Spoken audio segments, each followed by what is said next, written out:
Good morning, everyone. It is Sunday, May 16th.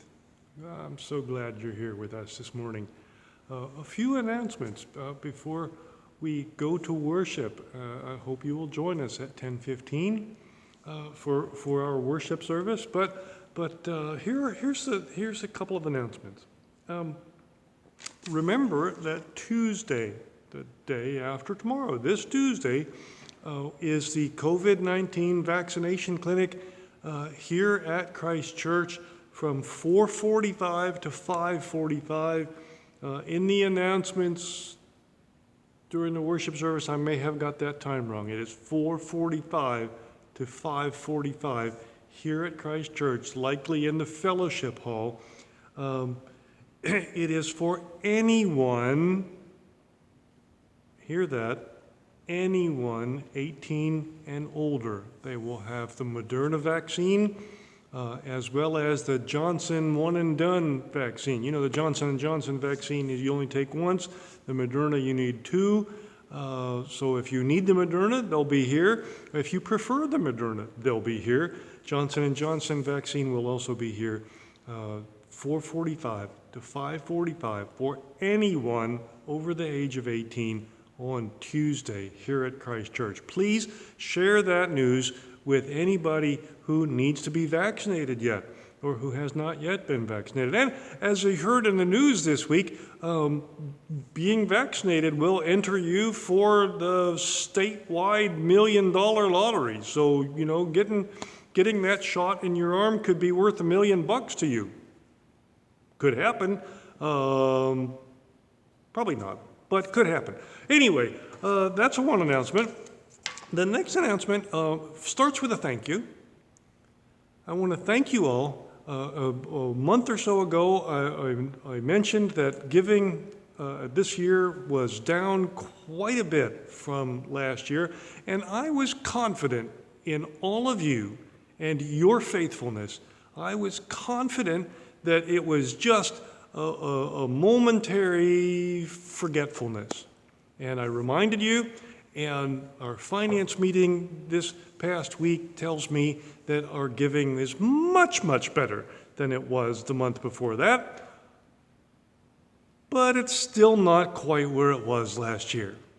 We can almost pay our bills, but not quite. We're falling a little bit behind, not as quickly as before. So I want to remind you again, I know it's hard, and I know some of you are financially struggling, and that's completely understandable.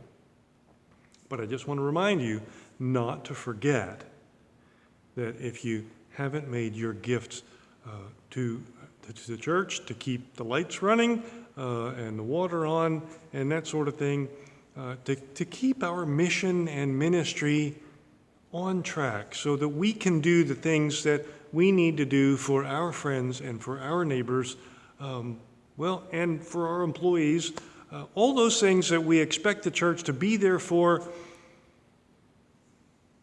Well, that's enough about that. So if you have a gift, go ahead and drop it off at the church or use the giving tool that we provide always underneath in the comment section of the worship video and online on our webpage.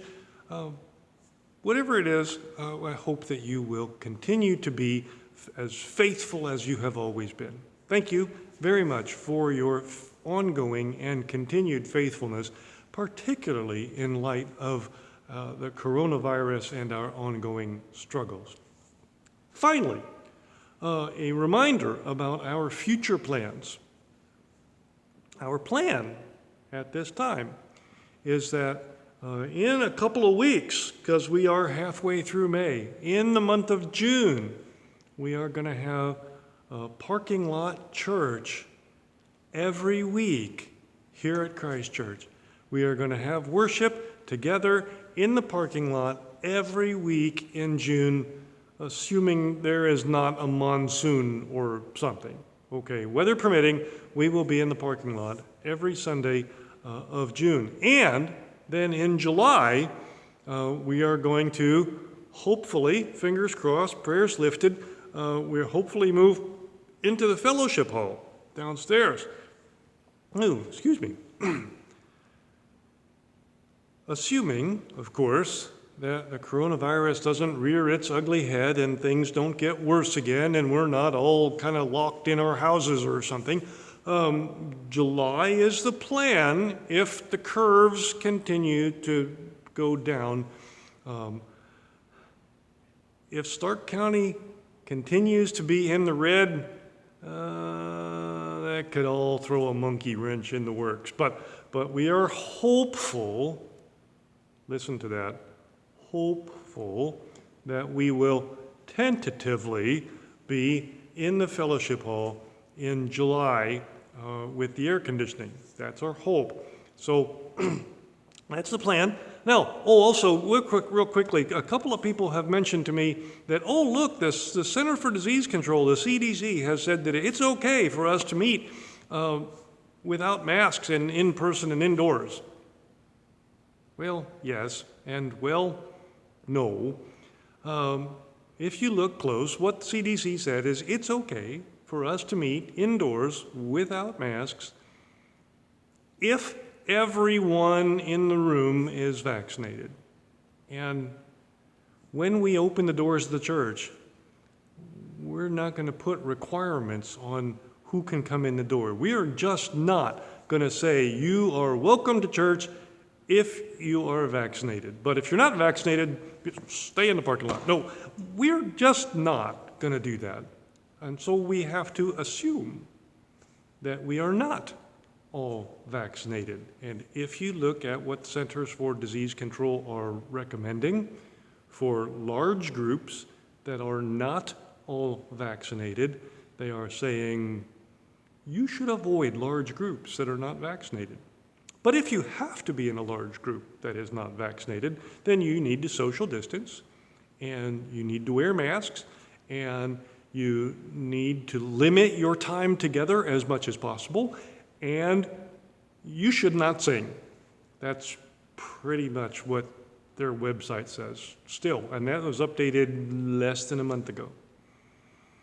That's not encouraging. And so we're still thinking about that. Keep praying.